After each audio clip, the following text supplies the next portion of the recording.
Génibet, Paris-Picanly. En ce moment, profitez de 250 € de bonus de bienvenue. Bonjour à toutes et bonjour à tous. On va évoquer le programme de ce mercredi 6 novembre avec comme temps fort une nouvelle étape du Grand National du Trot et du Sillon 2024. Cette rencontre aura pour cadre l'hippodrome de Nantes. Nous évoquerons donc ce Quintet Plus Top 5 Génibet dans la première partie de l'émission et dans la deuxième, comme d'habitude, j'aurai des coups de cœur et des informations à vous transmettre pour le reste de la journée. Je vous invite également, vous en avez l'habitude, à liker ce programme, à le partager. C'est gratuit via nos supports sociaux.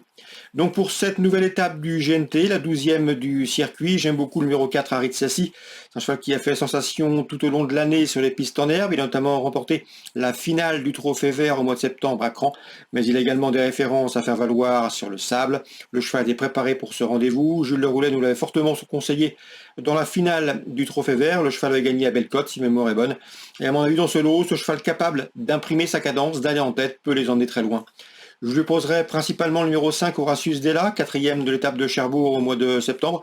Un cheval qui peut parfois se montrer fautif en partant, mais s'il part sur la bonne jambe, il est capable de jouer les premiers rôles. Tout comme le 8, Gino Viva, qui lui s'est classé 4e de l'étape de Saint-Galmier. Ces deux-là, Horatius Della et Gino Viva, avaient également pris les 4e et 3e places d'une épreuve disputée à Vincennes début septembre. Je le reposerai le numéro 12, Harley Gemma, qui à mon avis en classe intrinsèque n'a rien à leur envier. C'est une jument de qualité qui a déjà bien fait. Elle avait remporté 2 courses plaisamment à Vincennes au mois de juin. Le problème la concernant, cette Harley Gemma, c'est le numéro 13, pardon, eh bien c'est qu'elle n'a pas été revue depuis le mois de juin. Cela dit, elle sera pieds nus pour cette rentrée, mieux vaut donc s'en méfier. Ensuite, j'ai retenu le numéro 12, Y de Ceylan, qui n'est autre que l'actuel leader du classement général de ce circuit. Il a remporté les étapes de Cordemais, de Laval et de Bordeaux, mais le cheval a ensuite échoué par 2 fois dans ce tournoi. Il a été malade, il a été soigné, et à mon avis, un doute persiste quant à son degré de forme. Cela dit, il devrait engranger de nouveaux points. Le numéro 12, c'est Y de Ceylan. Ensuite, j'ai placé le numéro 2, Hold Up du Dijon, a priori barré pour la victoire, mais le cheval a bien fait dans l'étape de Cordemais, se classe en 4e, 3e à Bordeaux, 5e à Cherbourg, même s'il n'a pas gagné depuis 2023, le mois d'avril 2023, il briguera ici une nouvelle location. Tout comme le 9, Galatcrène, qui vient de prouver sa forme en se classant 2e dernièrement à la Capelle et qui devrait répéter. Et le numéro 15, Hidalgo de Noé, lui aussi, doit pouvoir bien faire dans ce circuit, 6e de l'étape de Cherbourg, 5e de celle du Mans. Le cheval reste sur une 6e place intéressante à Argentan. Il visera lui aussi une allocation dans ce lot, malgré son rendement de distance. On résume tout ça en chiffres. Le 4, c'est Harit Sassi. Ensuite, le 5, Horatius Della. Le 8, Gino Viva. Le 13, Harley Gemma. Le 12, c'est Y de Ceylan. Le 2, Hold Up du Dijon. Le 9, Galatcrène. Et le 15, Savoir Hidalgo de Noé. En cas de partant, le numéro 3, Élixir de Crène. Résumé chiffré 4, 5, 8, 13 et 12.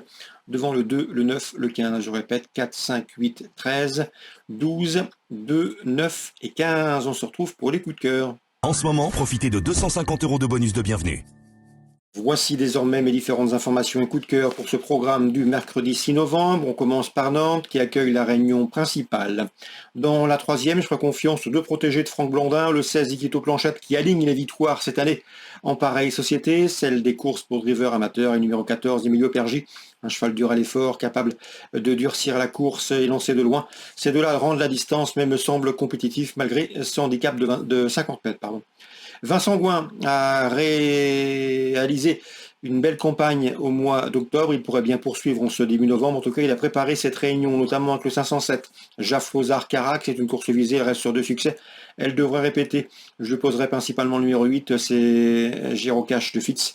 Le cheval a été longtemps tenu écarté de la compétition, près de 9 mois. Il a maintenant 2 parcours dans les jambes. Il est pieds nus pour cet objectif. Il devrait refaire pareil de lui. 508, Girocache de Fitz. 507, Jaffrozard Carac. Concernant la 7e, là aussi Vincent Gouin bien représenté. Il nous avait conseillé dernièrement Koalar des Arcs, le 706 qui a gagné en cheval dur à l'effort, un cheval qui est parfois délicat dans sa mise en jambe, mais il a de la tenue, il a du fond et il ne dit jamais non. D'ailleurs, dernièrement, il semblait battu au ligne droite finale avant de bien se relancer pour revenir gagner. S'il part sur la bonne jambe, il devrait répéter. 706 Koala des Arcs. Attention également à sa compagne d'entraînement, le numéro 5 Carriola Bonde. qui a été préparée en conséquence et soigneusement préparée pour ce rendez-vous. Elle devrait répondre présente, 705-706.